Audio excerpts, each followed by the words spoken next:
The Wolverines issue 2. They did one of my peeves. I hate it. That I hate. They changed the whole art style of the comic from issue 1, so it kind of messed with my head.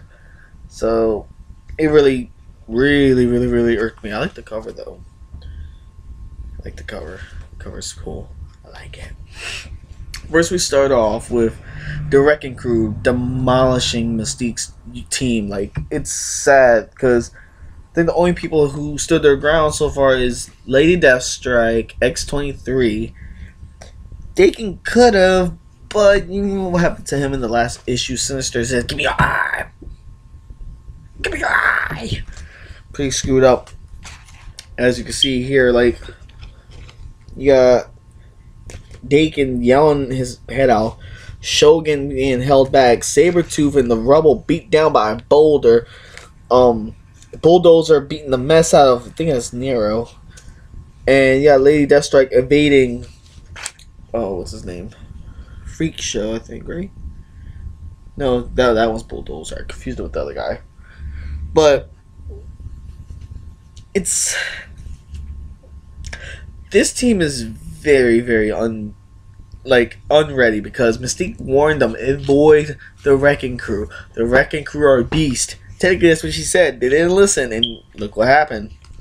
But Mystique got in there.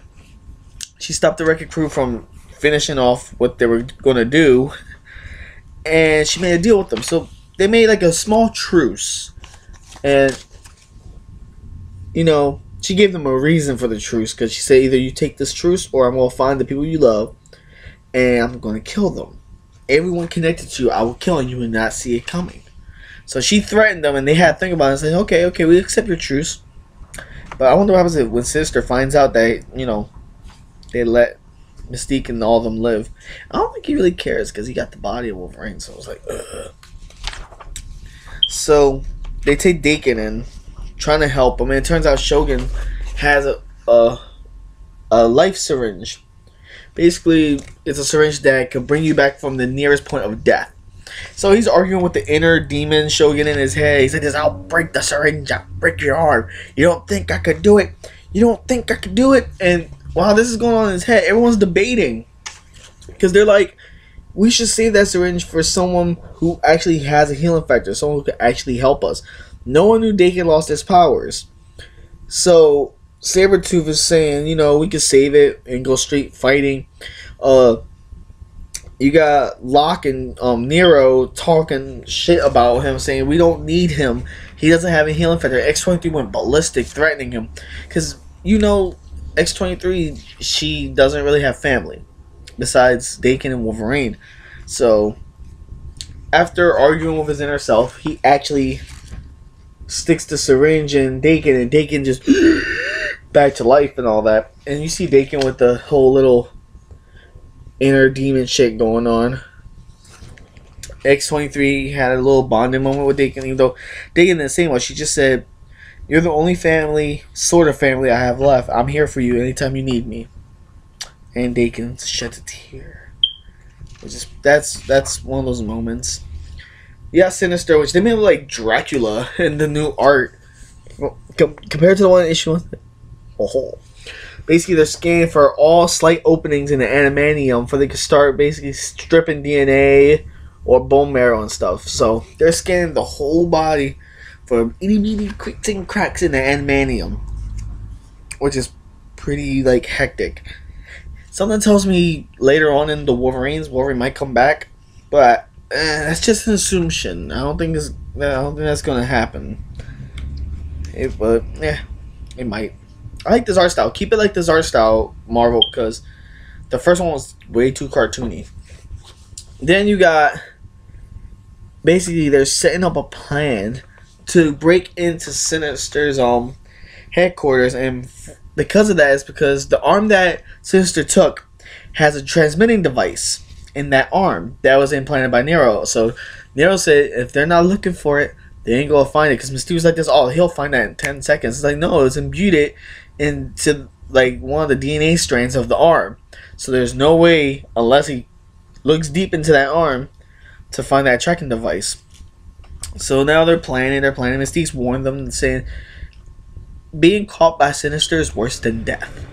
He will put you through your worst nightmares, your worst fears, the worst pain you ever feel in your life. And Mystique is warning them, and they're all up for it. They're saying, we could do this. I'm like, don't think so. Because Mystique even explained to them how he has special force fields and technology that no one else ever seen before. Like, he killed his enemies 10 years prior, before the events of his, like, confliction with them. And it was like, whoa, Sinister.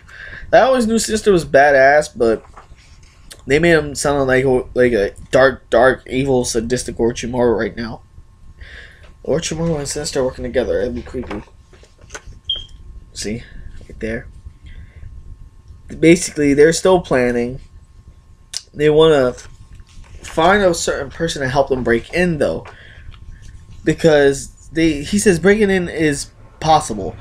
Getting out, that's going to be the hard part. And they said they just need to get this girl named Fontomelli. I call her Fonto.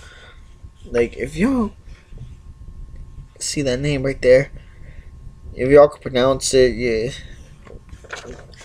But they go look for her, and Vader's here. They go look for her to help them break into Sinister's headquarters, and this is gonna be. Oh yeah, the reason they know Sinister's headquarters is because the tracker device on the arm show that he's in Finland. So I'm curious what's gonna happen, because I don't think they're gonna try to use Dakin, because Dakin doesn't have a healing factor, so he won't try to use his claws as much. And he's a good fighter and all, but the reason that they chose him, X-23, Lady Deathstrike, and Sabretooth, is because they have healing factors. They can eat up damage like nothing. And this is going to cause some confliction here. So far, good series. Wasn't boring. I love all the information I was getting, definitely. Hopefully, issue 3 is better. I want to read more. It's a really good book. And it's a weekly book, too. And monthly. And we'll review this in a few seconds now. And I'll see y'all in the next video review.